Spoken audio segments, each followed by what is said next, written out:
We can choose, if we wish, to be on the side of humanity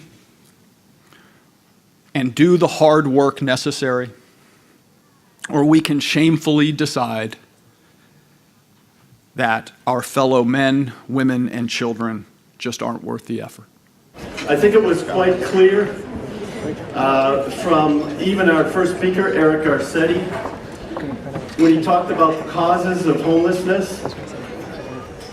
He went through a litany of failed policies, from mental health to veterans, to housing policy, to reduction in poverty programs, to incarceration policies, and so on. It was quite clear that public policy and policies are central to this whole issue. It's also clear that from his and others' talks that even though we're housing a lot of people, the inflow of new people who are homeless continues to exceed the number of people that we are able to house. And that issue also is extremely important from a policy point of view. And as one of our speakers said, the key to that is that we have over 500,000 shortage of housing units, and we need policies that are going to facilitate the development of much more affordable housing. At risk of wasting just a moment of my time, can I ask you all to stand up? And as the Honorable Mark Ridley Thomas started our day, can we say, everybody in? Everybody in. Everybody in. Everybody in.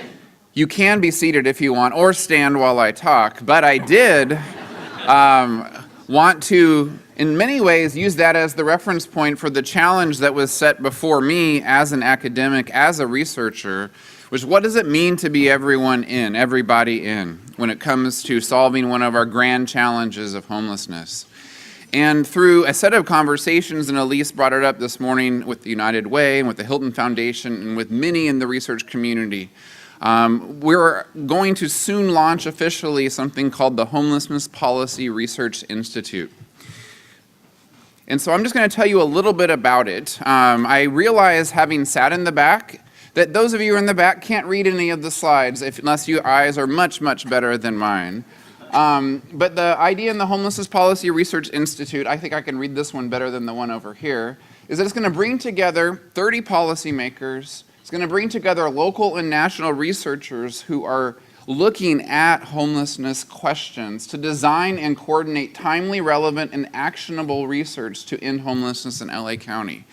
And it's that actionable part that really catalyzes our group. When we think about what we're trying to do, we have kind of 4 objectives of the Institute when it launches soon. To foster collaboration and coordination among researchers, to conduct rapid response research and data analyses, and to share with policymakers and community partners that can inform their on-the-ground work, to share current and upcoming research with policymakers and community partners to also inform the on-the-ground work, and to be a place to provide RFP services for the funding community, and that means county, city, foundations, etc., to come to a place where we can be a kind of a linchpin, a coordinator for those who want to get research funded on prevention, to stop the inflow, to figure out how to reduce the inflows, and also on interventions to find the most effective tools that are out there to catalyze change and to move to end homelessness. So one of my colleagues at the California Community Foundation, Ann Sewell, started her day with a little grumble. She said, innovation, innovation, innovation. We don't need innovation. We just need to do what we know works. And in many ways, she's absolutely right. If we just did what we know works, we would get so far to ending homelessness. Now, me being the director of the Center for Social Innovation, you might think, well, you're going to bristle at such a fact. But in fact, I embrace it. Because where innovation is needed is in certain spaces, but in reality, we shouldn't think we don't know answers. We should not think we don't know what to do. And that's exactly the role of this Homelessness Policy Research Institute, is to take what we know and bring it to LA, no matter where it comes from. Now it functions, and this has been a planning year for us to kind of figure out how could this even work and how does it fit. So I'm going to put up a really exciting chart here, which you can't fully read, but it does illustrate kind of how we're trying to integrate with the community to actually fit in this nexus of funders who want to provide resources, so from Measure H to Measure HHH to, philanthropy, to policymakers who have to make decisions on a daily, weekly, and monthly basis, to researchers who are used to a much slower time process, to do very careful research, to then tell you what you should have done 5 years ago, 5 years too late sometimes. So how do you kind of change that culture? So the organizational structure as it currently sits is that there's United Way, the Price Center for Social Innovation, that's convening a research committee. That research committee includes many of the faculty who are in this room here today, and my colleague Susanna's on the steering committee, which is kind of helps guiding us as we're gone through the planning process. It includes faculty from UCLA, faculty from Rand. This itself is an achievement to bring together faculty from multiple institutions. It brings together people who are in the research community more broadly, people from the Urban Institute and APT Associates and Economic Roundtable and other groups have been working in this space for a while. And so what we're trying to do then is interact with the Home for Good policy table, which was mentioned earlier today. Policymakers, and you saw many of them speak actually, who are sit at that table, they're like, this is the problem we're facing today.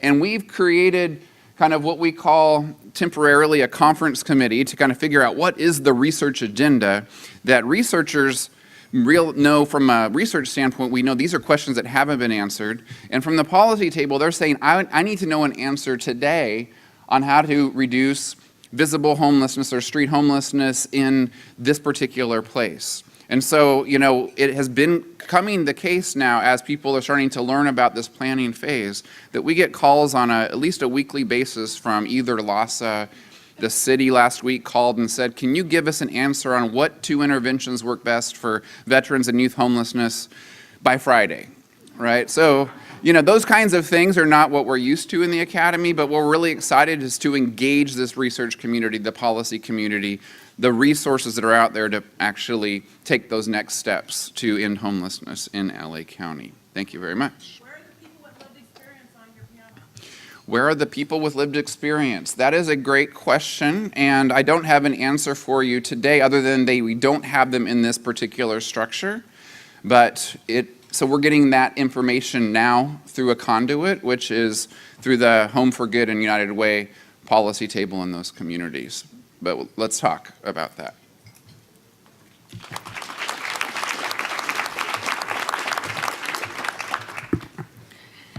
Good afternoon, everybody. My name's Chelsea Byers. It's super exciting to be here. I've spent a lot of time in this room, part of the public policy schools programming, and I didn't ever imagine myself on this stage as part of the programming, so this is very cool. I grew up in Mesa, Arizona. My parents owned a small custom floor design installation business, and I spent a lot of my Saturday mornings waking up very, very early to spend time with my dad, going and visiting job sites. We'd get an Egg McMuffin, or if I was super lucky, a chicken fried steak with lots of gravy, and go out to the job sites where I got to see people's dream homes by the dozens and dozens and even hundreds. And I spent a lot of my time there. I didn't imagine that when I was a junior in high school in 2006 that I would lose my own home where dreams were built for myself. Our family lost our home in the financial crisis, and that upended and changed my world forever. I was already a very socially oriented individual, but that, of course, catalyzed a new light in me. I began fighting for my future and for the future of so many others as a political organizer. And for folks who don't know, an organizer is essentially someone who listens deeply and responsibly, reflects, and moves people to action based on what that understanding is. So this work has manifested itself in many ways for myself, most currently as the Director of Local Organizing for Abundant Housing Los Angeles and as a field organizer for Everyone In. I'll talk mostly about Abundant Housing Los Angeles because Elise already spent some time talking about Everyone In, and thanks for the ups on it. Abundant Housing is an all-volunteer advocacy organization advocating for housing of all types, supportive housing, affordable housing, and market rate housing, because we're well aware that we're in a housing crisis as well as a homelessness crisis, and we have to do a lot very comprehensively to lift those numbers of houses. So we do that by advocating for new projects, as well as policies that would increase the capacity for new housing. We do that by uplifting and empowering the silent majority, right? The 70% that Elise mentioned earlier of residents who in fact do support housing, particularly housing for the most impacted communities. And we've done this really effectively. We have a membership list of about 1,600 people who take sometimes daily, but mostly weekly action by writing emails, signing petition letters, and most importantly, showing up. Showing up where it counts the most, in neighborhood council meetings, plum hearings, city council, the list goes on. This humanitarian crisis, like many others, is actually a crisis of political disenfranchisement, right? We know voter turnout around these issues has been really incredibly moving and changing when we look at Measure H and HHH. But overall, this is still a matter of political enfranchisement. Who is representing the community and whose voices they're hearing the most? So this NIMBY voice, as it's known, has a really strong grip on our political channels, and Abundant Housing has been engaging people to take action by voicing and telling stories like mine. That's why I began with my story, because I think every single person in this room has a story, or a story that you know of other people, or you're connected to people with stories. And it's just as easy as going up and sharing it, even if your voice shakes, and getting it out there and heard. So how many people in this room have actually gone to their neighborhood councils? Okay, I wanted to see every single hand up, because this is literally part of the problem. If we're not using those very simple basic channels every single day to make a difference, then we're missing one of the biggest opportunities we have to make an issue or an impact, right? Yeah, thank you. I mean, we can come up with all the solutions we want, all the amazing innovations, but if they're not being heard, and more importantly, if our political representation doesn't reflect what these voices are, we're screwed. We're totally screwed. So this is really a matter of that, just engaging our elected officials. Starting at the neighborhood council level for us is where we are. We're doing a local leaders program, 98 neighborhood council districts. We're gonna get people in every single one turning out regularly. And otherwise, you know, the future of the Los Angeles housing crisis will continue to be co-opted by a small subset of voices that do not represent every single one of us. So the good news is, because as we've proved today, housing is a totally intersectional issue. There are so many different roads that lead us to housing. My other hat is actually as the national coordinator for the campaign to abolish statutes of limitations on rape and sexual assault. And I came to housing because I recognized that women were deeply, deeply impacted by this, that the majority of women in the streets are impacted by sexual violence. And how do we talk about housing if we don't know the trauma that people are facing? So here we are as a broad intersectional movement, gearing up for greater political enfranchisement for the future, which means really great things, I think, for Los Angeles to come. So let's keep at it. Well, good afternoon, everyone. I'm very pleased and very grateful to have this opportunity to talk with you. And I have been asked very specifically to talk about social inclusion and social exclusion as they relate to ending homelessness in Los Angeles, and particularly as they relate to a separation between people who are currently experiencing homelessness and people who have homes. So social inclusion, social exclusion, these are not issues that we talk about very frequently when we raise the issues of addressing homelessness. And they're challenging issues to discuss, but they are important, and the implications go beyond homelessness in terms of this social inclusion and social exclusion. But I thought I would start by giving you a definition of social inclusion. And this comes from the United Nations. And please remember that the United States is a member of the United Nations. Social inclusion. Social inclusion is a process aimed at creating conditions that enable the full and active participation of every member of the society in all aspects of life, including civic participation, social participation, participation in economic activities. And in other words, it's a process of acting on the idea that every one of us has an active and meaningful role to play in a shared society. And the members about 20 years ago made a commitment to promote inclusive societies that are stable, safe, tolerant, that respect diversity, that respect and promote equality. Now let's bring this back to homelessness. And well, this certainly speaks to the importance of housing. Housing is key to promoting social inclusion. It's what is safe, it's stable, it's just, and having a home helps enable one to better participate in society. That's not the only story. So let's talk also about social exclusion. This refers to people being marginalized, disregarded, excluded from full participation in society, excluded from their communities. It's discrimination. And this is a process, obviously, that works in opposition of creating a more inclusive society. And these instances of social exclusion can be driven by certainly well-entrenched structural factors, systemic factors, but also by stereotypes, the beliefs that we have, the biases that we have about people who are currently experiencing homelessness, whether they are conscious biases or unconscious implicit biases. And these stereotypes, this is what we might see expressed in the NIMBYism, in the community resistance. And so this speaks to the separation between homeless persons and other persons, housed persons. And we cannot talk about social exclusion with respect to housing without also talking about people being marginalized and discriminated against because of the color of their skin. And as we all know, Black persons make up only 9% of Los Angeles County's total population, but 40% of people experiencing homelessness across Los Angeles County are Black. So this disproportionality is certainly part of a legacy of years and years of social exclusion that has to be addressed as we move forward in addressing homelessness. So a challenge, I see I have just a few minutes left, as we move forward in our efforts to end homelessness, one significant ongoing challenge related to social exclusion is combating the stereotypes, the unfortunate false beliefs about persons who are experiencing homelessness, both on a conscious level and unconscious level, the implicit biases that we all carry because we live in this society. And I want to just mention some solutions. That's part of the request to discuss social inclusion, is to talk about some inclusions, to promote it. And there are excellent efforts already underway. They are supported well by the United Way. The United Way's Everyone In campaign is an example of what we need to do to promote social understanding, to promote social inclusion among persons experiencing homelessness. And social media is key. As much information, education, public service announcements as we can put out, the better. But it also means speaking out as citizens, and that's already been discussed. It also means creating safe platforms where people with lived experiences can speak.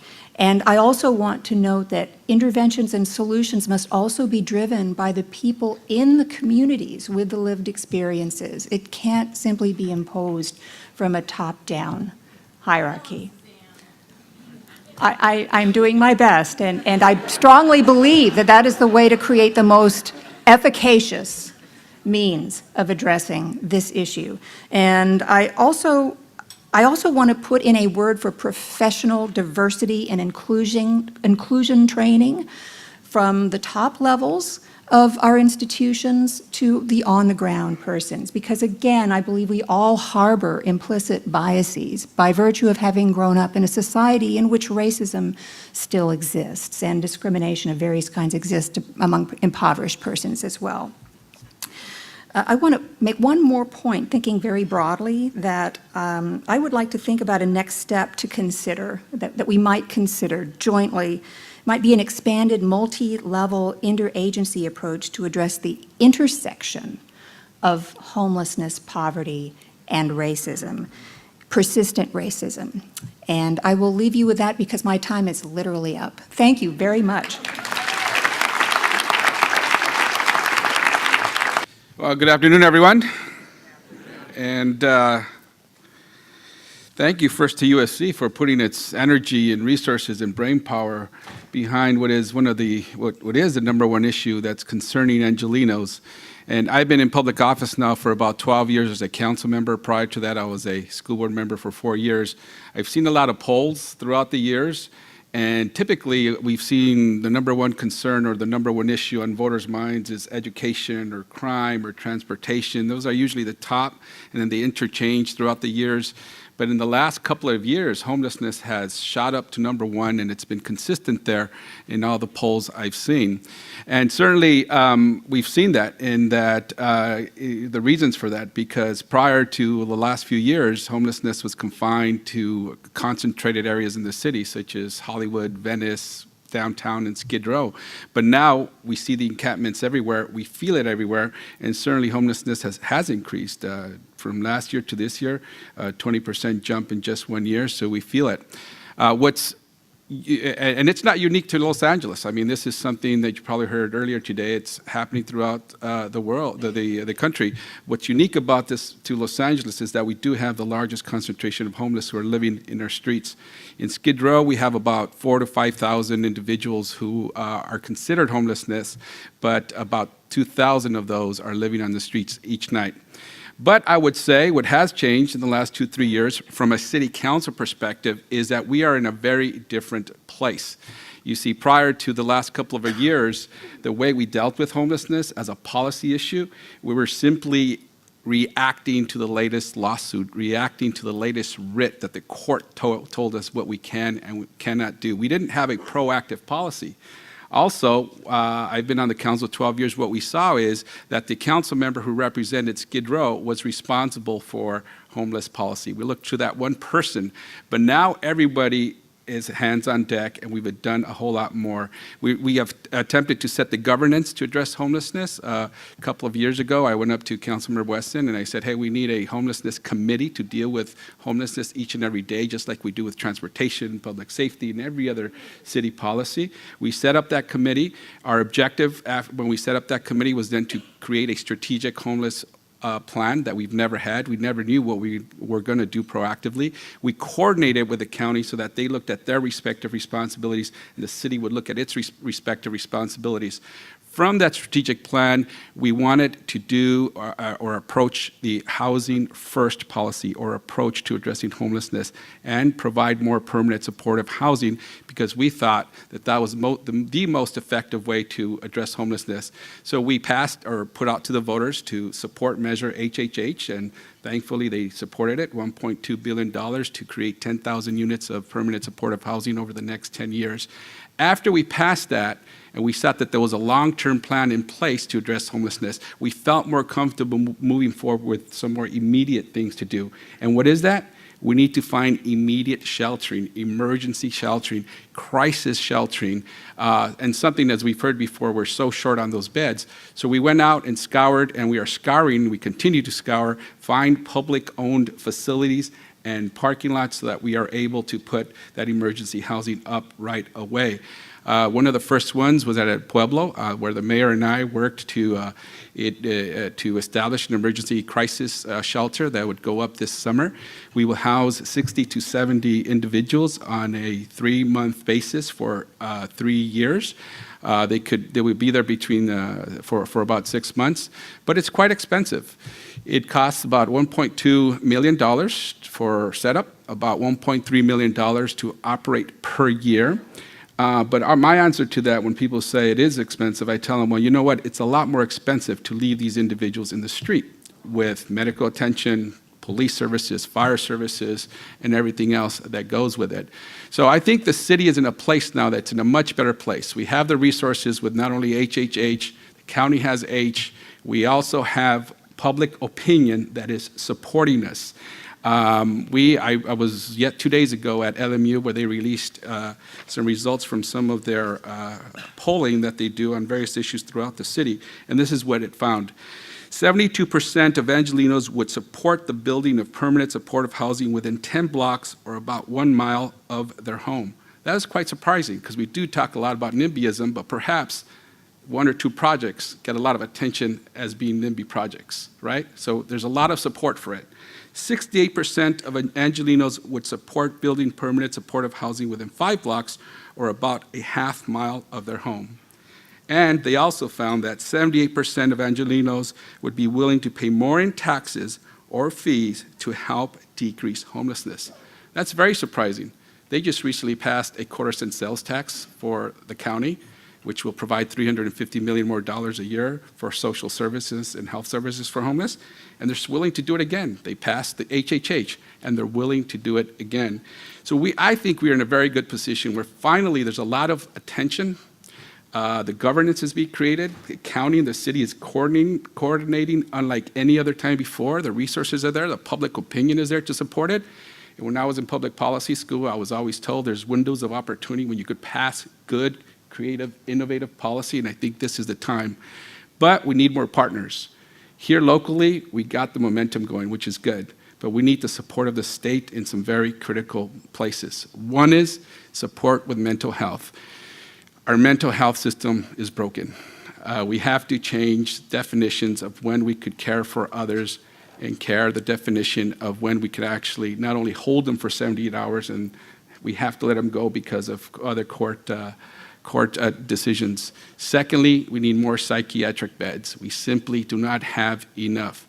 And when some of you go to downtown and see it, my time is up, I'll finish with this, see it, a lot of people, a lot of individuals with mental health issues go downtown, try to get the services they need, but we are not equipped to give them the services. They end up wandering around the streets of downtown, many times exhibiting erratic behavior.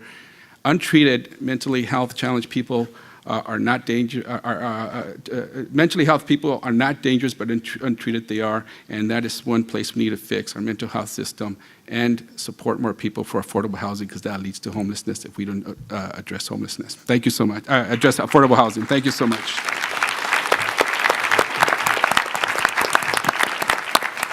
Well, thank you very much, panelists. We now have 10 minutes, and I have been given 14 questions. All of which are pretty interesting. So I'm going to ask you to be sort of targeted in your response. One of those questions has to do with whether when supportive housing is built, how can we assure that that is not going to produce the kind of institutionalized public housing that we saw from the federal government in the past that led to poverty and concentration of poverty over time? Well, I think one key distinction is you just used the word supportive with housing. In the past, it was housing and then exclusion of services, public goods, and all those kinds of things that would have been appropriate there. One of the things that you might notice is that we actually applaud density. If you are at least middle class, maybe not too much lower, but certainly upper class. Like, great, let's get it all dense and look and have that urban life and so forth. But then we wonder why it doesn't work for those who are poor. Well, that's because we don't have, it's not supportive. So I think the commitment to supportive housing can cause us to diverge from the vision of the tower in Chicago and those kinds of things. Anybody else? Yes. I think there's general consensus as we're building housing in Los Angeles that we don't want to go back to the policies of the 50s and 60s where we segregated poor people, and we want to get away from that. So whether it's permanent supportive housing, affordable housing, I don't think there's anyone thinking that we should do that. But with respect to permanent supportive housing, we want to, and the types of projects we see coming in the pipeline and being created, when you look at these, they look like any other apartment complex, and that's what we want to do. We want that permanent supportive housing unit to fit into the neighborhood, not make it stand out, and not make it any other different as if a new apartment complex, whether it's market rate or affordable housing or whatever it may be, it just fits in the neighborhood. And that's what we're seeing. Well-designed complexes that are not, don't stand out for any reason. And so that's the direction we want to go, and that's the type of product we've been seeing. Okay, very good. Second question. What are the restrictions or requirements on developers to develop affordable housing that might prevent them from doing it? Is that one of the reasons we're not getting the market response? In other words, why isn't more affordable housing being provided by the private market, by all the developers? We're at the center of real estate here in Southern California. What is it that's preventing developers from developing more affordable housing? The subsidy you need to build affordable housing has dried up. The Affordable Housing Trust Fund that the city has used to have hundreds of millions of dollars in it. Now it's dried up 2-3 years ago. The good news is we passed a linkage fee. It's a developer fee that will provide about $100 million more a year to put into the Affordable Housing Trust Fund, which is good news. But the state needs to step up and the federal government needs to step up. We receive here locally a lot less money than we did 5-10 years ago to provide, because the developers match money from different places, different pots of money, and for the subsidy they need. So that's one issue, the source of subsidy they need to build it. The second issue is it's very expensive to build affordable housing. $400,000 to $500,000 dollars it costs to build one affordable housing unit. So when the developer comes in, they're debating with the city to say, hey, let me build market rate. It's a lot more profitable for us. So Is that $400,000 to $500,000 cost that high in part because of certain types of regulations or requirements that make it that expensive? It's our city codes that we have certain types of amenities and things, other requirements that we need. And that's why we passed something called the Permanent Supportive Housing Ordinance recently, just last week, which is not only going to make it quicker to build permanent supportive housing, it doesn't have to go through all this red tape, but secondly, it's going to have less parking requirements, less setback requirements. So we're trying to find ways that make it cheaper and not as expensive, but we have a long way to go to create that. So anybody here who wants to help us with that, how do we help the developers create less expensive cost per unit of permanent supportive housing? And it's a bit more expensive as well because you have to have community rooms and other service rooms for the people who live in there. That's why you call it permanent supportive housing. The services have to be on location. So it does get a little bit more expensive as a whole as well because we want these facilities and rooms to be there so that the individuals get services on site. Gary? So just, I'm glad the councilmember just emphasized time is money. So for developers, the time that can be almost as important as the actual physical development cost. And while there's a lot of people working on innovations and construction costs and so forth, I think the other thing we have to think about is that we're not always needing to talk about new affordable housing. What we've seen nationwide is that for every one new affordable unit that's built, 3 are lost. Right? So what we have to think about is new strategies to preserve the existing affordable, either has had contracts and these kinds of things, or just the naturally occurring. How do we figure out ways to catalyze private capital to actually fund rehab and keep those units in the affordable stock for longer? Because what happened in Los Angeles is that for 20 years, we built very little kind of just what I would call market rate housing, not luxury housing and so forth. The normal process had been for that market rate housing to kind of filter down over 20 years.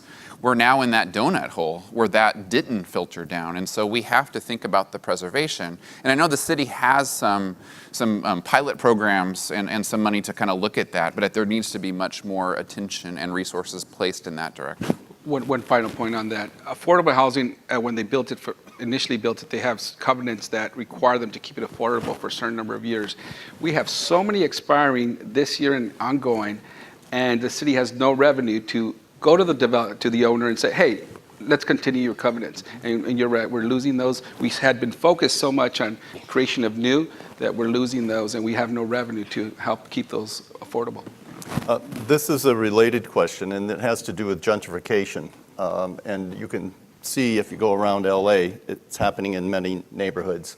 And people who might have been able to afford housing now, seeing their rents jump high because of gentrification. Are there policies related to gentrification and the displacement of people that we need to focus on, as this could be one of the sources of inflow into the homeless population? Yeah, one of the policy ideas that came out of abundant housing when we were looking at the SB 827, when that was coming up, and there was a lot of need to address the lack of affordability components with regards to 827, which was the density or the upzoning bill for the whole state of California, was right of return. So what kind of policy do we allow if people are getting pushed out of their houses for new development to come in? Are they able to come back to that development at the same rate that they were there? Just something that simple could happen on a statewide level. Does that happen? I don't know that it happens now. It was an idea that came out of those conversations. Okay. Boyle Heights, which has been in the news quite a bit about gentrification, I read the newspaper and I disagree a lot with what I see there, because I don't think Boyle Heights will be gentrified to the extent that people are talking about it. It's a low-income area. I live in Boyle Heights. I grew up there. And the reason being is that 75% of the people who live in Boyle Heights are renters. Of those, 90% are protected by rent control. So they're not going to voluntarily move out because they're keeping the rent very cheap. And unless the government does something to,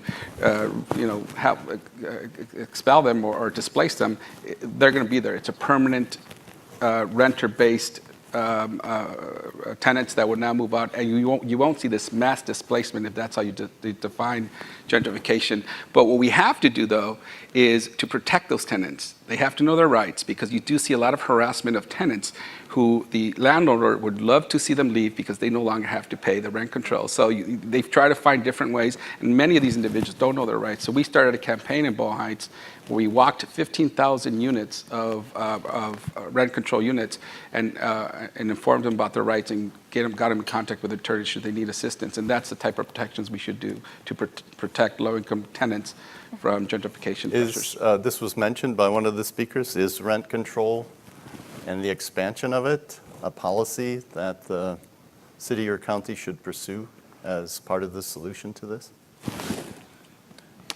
Well, what's really interesting about any one solution that's discussed is that, when I put my economist training hat on, I can always think of the good and the bad from that one solution, right? So you mentioned linkage fee, and I can talk about rent control. Like, these are the things in my very first day of economics. They say, if you have rent control, it will reduce the supply of housing in the long run. And I think that is true. If only policy was rent control, then it's going to reduce the supply of housing in the long run. But if you do a portfolio of policies where it has maybe a little linkage fee, a little rent control, a little bit of speed up the development process, and think holistically about a portfolio of interventions, you actually can see the kind of outcomes that we hope for. So the problem is we ask the question about this one thing. Yeah. And if we do that, you're going to get a lot of excitement and also enthusiasm in the positive and negative directions around that one thing. But instead of thinking about it as part of a system of public policies, then it can be part of that. Okay. Yes. So these, when you look at the $355 million a year plus the $1.2 billion bond, that's a lot of money. It's well over $1 billion just for one component of that. One of the questions is, what neutral, transparent oversight group should there be established to monitor how these and track how these funds are spent? Anybody concerned about that? Suzanne? I would certainly go back to the point I made about the importance of involvement at multiple levels, and for this issue as well, that there should be on-the-ground community representation as part of that quality control or monitoring board. I think that would just be an ethical choice and would just enrich the process of quality assurance and performance monitoring. Okay. Anybody else? Yeah. Well, HHH has a Citizens Oversight Committee that is appointed. A lot of public members, community members oversee the funding of that. I'm not quite sure if H has the same, but I suspect they do. Okay. These two questions are related. This question is, Latino homelessness has increased. We have 1 minute, so you're going to have to give a quick answer to this.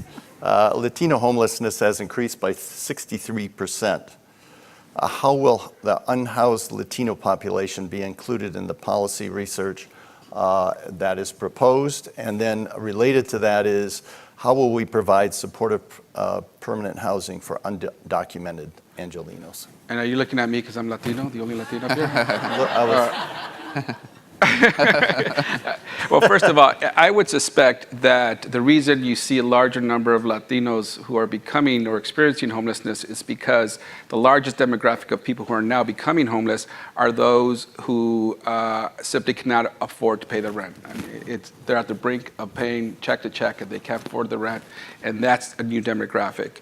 And I would think that Latinos are a huge part of that, and that's why you see a larger proportion of Latinos now becoming homelessness. And we would address Latinos in any other way we would address as we move forward in addressing homelessness, I think. Because one of these issues, this was alluded to as well, seems to be the kind of credit system that we have and the payment system, and the kind of rules and regulations around that. Time is up. For undocumented individuals, and by the way, not all Latinos are undocumented. I was once, by the way. Anyway, so can you, that's a whole other topic. You guys want to go into immigration policy? We never check for a person's documentation status. And that's consistent with any other policy we have in the city, which was Special Order 40, where we never ask any victim of crime or witness of crime whether they're documented or not. We want individuals to come out of the shadows, participate, and be part of society. They're much more productive that way. Immigration is a federal issue. If they're here, they're a live human being. We do not ask them whether they're documented or not for any of our services. All right. So thank you all for those insightful comments.